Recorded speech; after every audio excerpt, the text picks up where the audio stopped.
lo que se busca con esto no es que haya un 50-50 porque eso es lo justo, así porque sí, no. Se busca un 50-50 porque la riqueza de la ciencia, de cualquier campo, pero particularmente la ciencia, requiere de características que pueden aportar mejor mujeres y que pueden aportar mejor hombres.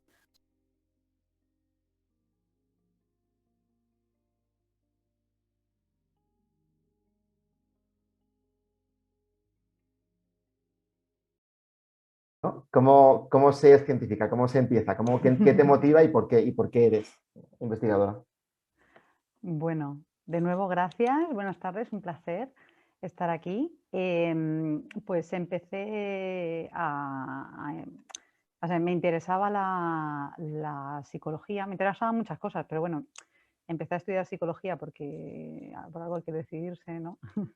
Y después me interesaba más la rama de las neurociencias porque los demás aspectos para mí no explicaban lo que es el comportamiento humano. Entonces, necesitaba, para mí tenía sentido si se basaba en algo que se pudiese medir, ¿no?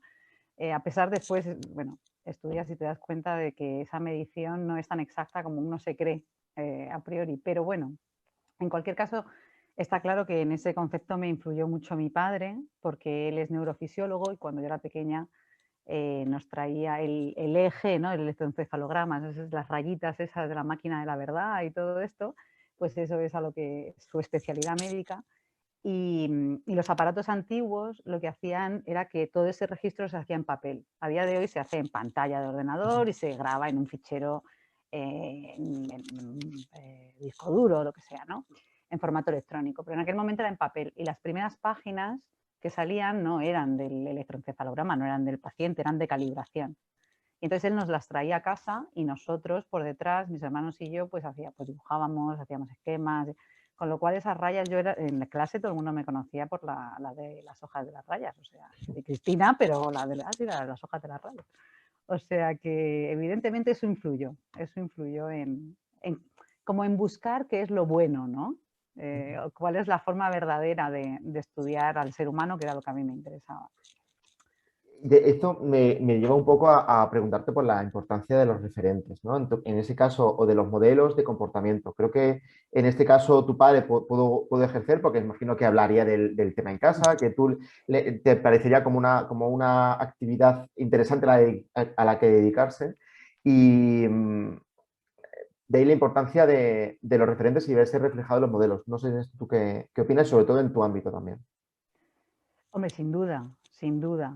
Es verdad que es más difícil y esa es un poco la idea con la que combate, ¿no? Este día, esta conmemoración. Y es que es muy difícil verte reflejado en alguien que no te es cercano, ¿vale? De forma que, por ejemplo, a mí si me gustasen mucho las matemáticas o la física, pues a lo mejor pensaría en Einstein. Pero claro, Einstein y yo estamos muy alejados en el tiempo, en el espacio y en el género, ¿no? Eh, Tener un referente cercano, evidentemente, o sea, te ayuda, te hace pensar que ese camino es posible. Y si mi padre hubiese sido otra cosa completamente diferente, pues es muy probable que yo me hubiese dedicado a otra cosa, no a la pintura, que se me da fatal, pero a cualquier otra cosa. Pero, pero efectivamente, la idea de tener una persona que es lo suficientemente cercana a ti, eh, Con el que te identificas, ¿no? De alguna forma, sea porque es tu exactamente, padre, en tu caso, o sea porque compartes que es mujer como tú, ¿no? Que te ves exactamente, identificado. exactamente. Ujú. Entonces, esto, como digo, es lo que combate esta conmemoración y hay asociaciones muchísimas que lo que potencian es mostrar estas figuras que puedan servir de referentes a niñas, ¿no? En escuelas. eh, o sea, una cosa es la formación científica y cómo puedes intentar que la ciencia se considere una opción interesante y otra opción es que tú puedas ser esa persona que se dedica a la ciencia. Y ahí está la idea del modelo, de la potenciación. Por eso es el Día de la Niña buscando vocaciones y de la mujer científica, para visibilizar su labor también.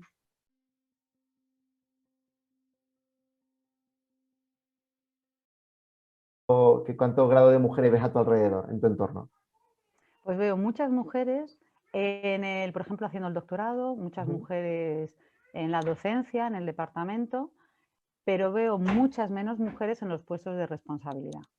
Y ahí es donde está esta gran diferencia. Sí, somos muchas mujeres en el ámbito laboral, pero no en los puestos de responsabilidad. También porque esto es como una cultura que se va generando y que obviamente de partir de una situación en la que no había mujeres en las universidades, en las aulas de las universidades, pues la progresión, quiero decir, el gran hito es conseguir que haya mujeres catedráticos, ¿no? Catedráticas, jefes de departamento, directoras de departamento, decanas, y entonces a partir de ahí, quiero decir, yo creo que estamos en una muy buena progresión. Tenemos que saber de dónde venimos. Hombre, claro, claro. Entonces, sabiendo de dónde venimos, le damos valor a lo que tenemos. Sí, pero además Pero esto ¿qué nos es... queda por hacer? Claro, Aparte, esto está bastante descrito en ciertos estudios porque se forma como una especie, hay dos formas de explicarlo, como una especie de tijera, ¿no? Un diagrama de tijera sí. en el que empiezan muchas mujeres y empiezan muchas estudiando la carrera y muy pocas en puestos de responsabilidad.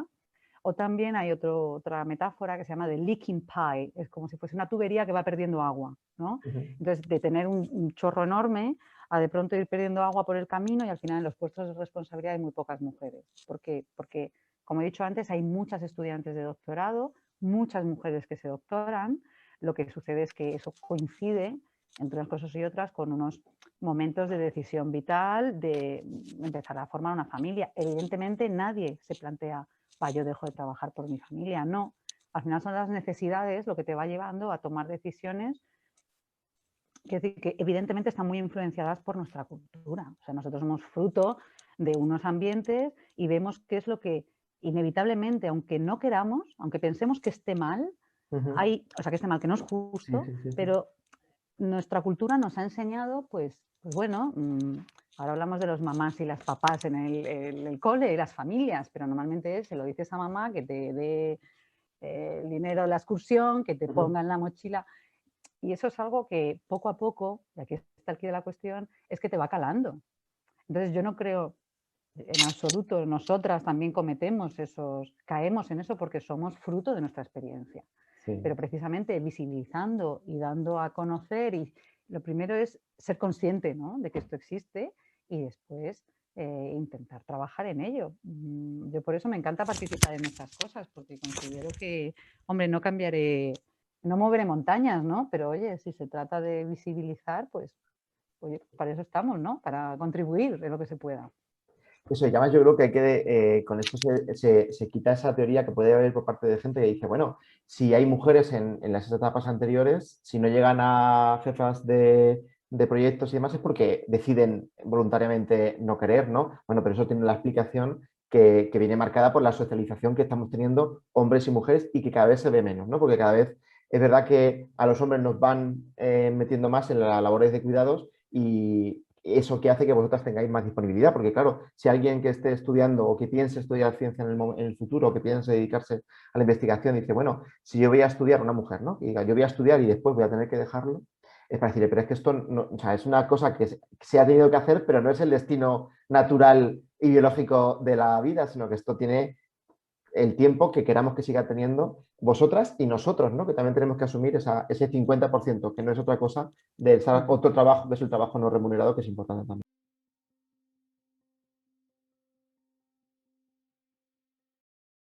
No, con esto no cambias el mundo, pero bueno, un poquito sí que lo cambias, ¿no? Sobre todo ya no solo con tu presencia esta tarde, sino con lo que haces, ¿no? Y cuéntanos un poquito de la investigación, de tu trabajo, de qué es lo que estás haciendo, qué es lo que cuáles son los frutos de tu trabajo hasta el momento. Bueno, yo trabajo en alteraciones cognitivas en enfermedad de Parkinson principalmente, pero también en otras enfermedades psiquiátricas, como por ejemplo la esquizofrenia o el trastorno obsesivo compulsivo. Entonces, estas enfermedades se pueden tratar mediante unas operaciones que se llaman de estimulación cerebral profunda y se basa en introducir un electrodo en el cerebro y después llevas como una especie de marcapasos, una batería, del mismo modo que se lleva un marcapasos para el corazón y lo vemos como una cosa súper normal, pues lo mismo, pero con un generador que libera corriente y que esa corriente se libera en el cerebro. Entonces esto provoca una serie de cambios, ¿vale? Desde el punto de vista de los síntomas, es decir, el paciente mejora, pero lo que yo hago es estudiar el efecto de esa estimulación en ese núcleo concreto del cerebro y cómo afecta al resto de sistemas. Entonces es una forma, utilizando o gracias a pacientes que quieren participar en estos estudios, pues lo que se hace es recoger información para entender mejor cómo funciona la enfermedad, porque hasta que no conoces la enfermedad no puedes pensar en tratamientos. O sea, hay tratamientos, pero tienes que intentar mejorar esos tratamientos y para eso tienes que conocer la enfermedad desde diferentes puntos de vista. Entonces, en esencia, esto es lo que yo... En tu estudio del Parkinson o de este tipo de enfermedades, sí que hay alguna diferencia más neuronal o física o biológica entre hombres y mujeres? ¿O planteáis, perdón, perspectiva de género en ese tipo de investigaciones? Es decir, ¿cómo afectan esos sistemas a hombres y a mujeres? ¿Se afectan de forma diferente? ¿Se afectan por igual? La variable de género, como es la más fácil de tener en cuenta, que es algo que no necesitas hacer un análisis extra, ¿no? Sí, pero Porque es fácil, pero siendo fácil está empezando a sí, aplicarse sí, ahora. Sí. completamente de acuerdo contigo. En estudios en Parkinson se tiene en cuenta, aunque en alteraciones cognitivas no es algo que tenga un efecto particular. Sí es verdad que, por ejemplo, en cuanto a control de impulsos, que es uno de los síntomas que algunos pacientes tienen como secundario a la medicación, cuando ya ha pasado varios años y bueno, ya empiezan a tomar más medicación y tal, pues en la forma en la que se manifiesta esta falta de control de impulsos parece estar bastante asociada al género. Ahí puede haber hipersexualidad, puede haber compra compulsiva, puede haber juego compulsivo. Entonces, el juego es más habitual en hombres, la compra es más habitual en mujeres. En esto sí que se ve un cierto perfil. De nuevo, si esto es más, tiene su influencia social o no, también habría que planteárselo. Y después, ¿planteamos estudiarlo? Sí, porque ahora, aparte de que esto se potencia mucho, este tipo de estudios en los que se tiene en cuenta la vertiente de género, es verdad que nos aporta una serie de datos adicionales que debemos aprovechar. Y precisamente respecto a eso, mañana, en un programa de radio sobre este día, ¿no?, la conmemoración del 11 de febrero, pues hacemos una entrevista a una doctora del Hospital Clínico San Carlos, que es la jefa de ginecología y obstetricia, y ella tiene una charla interesantísima sobre la influencia del género en la investigación en salud.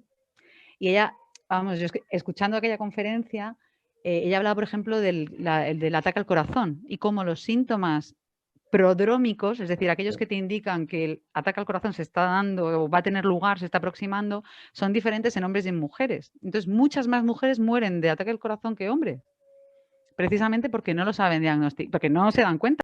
Seguir a Cristina en todo lo que podáis, porque es muy interesante seguir lo que está haciendo. Darte las gracias, Cristina, y bueno, nos vemos en otra ocasión. Cuando tú quieras, ahí estaré. Muy bien. Vale, pues muchas gracias y Muchas nada, gracias. vamos a celebrar todos y todas este Día de la Mujer y de las Niñas en la Ciencia. Muchas gracias.